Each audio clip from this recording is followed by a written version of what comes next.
เอาคำไปส่งกันเราพี่น้องได้กันนะเหมือนในก็เดมานานี้ตอบเป็นคอมเมนต์อันเคยถามมาในทิกตอกนะเฮ็ดถือเล่นเกมเฮไลฟ์สดนะใส่โปรแกรมมันไลฟ์นะครับเนาะเหมือนในก็เดมาร้านนี้ในแต่ในทิกตอกเลยนะไลฟ์สดในทิกตอกเลยก่อนนะใน Facebook ได้พอมีคนถามมาพวกใครพูดส่งให้เฮ็ดนี้อันนั้นเนี่ยมันก็ได้ง่ายอยู่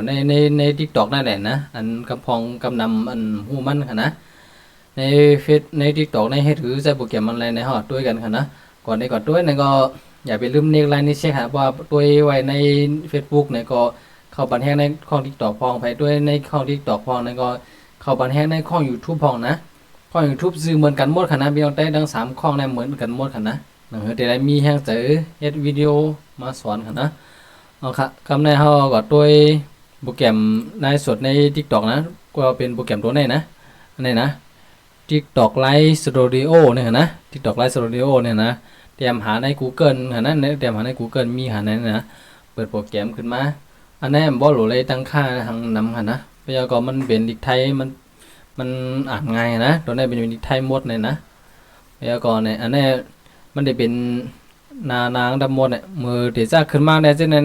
มันใบมีนะอันเช่นนั้นใบมีเนี่ยเฮาเลยเอาเพิ่มเข้ามาเพราะเฮาใครเฮ็ดให้เป็นแนวตั้งเนี่ยแนวนอนเนี่ยอยู่ที่ไหนนะอันนี้เขาได้เฮ็ดนี่แนวนอนนั่นก็เอาแค่แนวตั้งก็แหละแนวตั้งก็ได้เป็นหมกนะอันเขาใส่กระสีเนี่ยนะในกำลาเนี่ยได้เป็นกำลาตัวดังเดินเนี่ยค่ะนะกำลาตัวดังเดินเนี่ยอันนี้เนี่ยพยากรณ์ว่าเรียนว่าเปิดหน้าต่างเกมขึ้นมาเขาก็ต้องรู้เอาอย่างชิงขึ้นมาสิเนี่ยมันจะว่าเนี่ยมาเพิ่มนี่แหละเขาแค่เอาเกมอันนี้จัดภาพเกมอันนี้จัดภาพแสดงผลจัดภาพแสดงผลนี่นะเขาต้องรู้ดูนี่นะมันจะว่ามันเดี๋ยวหันแต่เกมเขาคืออันนั้นนะภาพจอแสดงผลเนี่ยดอกหันน้ำมดเนี่ยอันนี้เอาแต่เกมแจ๋วอะเนาะก็เขาก็เพิ่มเข้ามาให้นั่นน่ะอันนี้คำเพิ่มนะแล้วก็รายดังค้างเนี่ยที่เตรียมลิงก็มีนั่นน่ะเตรียมหัวข้อหรือเขาอยากก็เมื่อเดเรียนก็เขาเดเรียนเกมเนี่ยเกมสังเกม PUBG เกม Free Fire เนี่ยดังนั้นนะเขามาเลือกหัวข้อเกมเขาเนี่ยเขาได้ไล่สดเกี่ยวกับอีสังนะแล้วก็เขาเนี่ยบันทึกก่อนให้ดังค่าจะได้ก็อ่านเอาร้อยๆนะมันว่าเดี๋ยวลัดนี้ทั้งหมดเนี่ยมันได้ยาววิดีโอได้ยาวนะกันได้ก็ยาวเนี่ย เอาไล่ไว้ก่อนใส่โปรแกรมสังไหนแล้วก็แนวเขาใครเฮ็ดแนวดังแนวนอนทำมาปรับแต่งทั้งหมดเนี่ยหน้าตาก็ได้เป็นจังไหนพอแนวนอนเนี่ยก็บ่ได้หันเป็นแนวนอนหั่นนะเนี่ยเขาขึ้นมาปรับทั้งหมดอันนี้เขาเฮ็ดไว้แนวนอนที่เป็นทั้งกลวยมันแต่ว่ากำลังมันเลยเปิด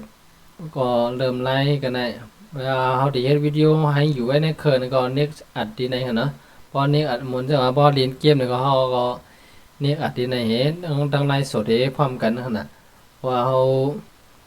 ขาเล่นเกมยาวเขาใครเอาวิดีโอนั้นมาตัดต่อแทงกำนึงเนี่ยก็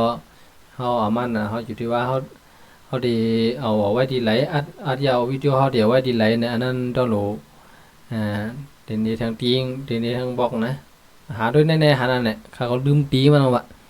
นะโอเคค่ะเนาะก็มีกันได้ค่ะนะอย่าไปลืมเน็กไลน์นี่แชร์ค่ะนะว่าใครคู่ว่าใน Facebook คำใช้โปรแกรมอะไรเนี่ยก็ในครั้งนี้นั่นนี่ก็ใช้โปรแกรม OBS โน่นนี่นะ OBS Studio นะโน่นนี่ก็หาโหลดไว้ใน Google ทางนั้นโหลดฟรีค่ะนะอ๋อลืมลัดกว่าใน TikTok เนี่ยเพราะว่าคนติดตามเฮาถึงหนึ่งเฮียงไหนมันขึ้นปันนะโดนได้นะมันได้อัพเข้าอะไรคือนั่นก็เข้าอะไรคือนะโอเคจำด้วยนะแล้วก็เข้ามาเข้าสู่ระบบอย่างเสียงให้เรียบร้อยนะเข้าสู่ระบบอย่างที่ไหนให้เข้าสู่ระบบอันเป็น TikTok เข้านะเขาได้เอา TikTok อะไรสตรีมเนี่ยก็นั่นแหละโอเคครับมีกันไหนไหมฮะอย่าลืมนี่ไลค์นี่แชร์ครับมีเราได้ค่ะ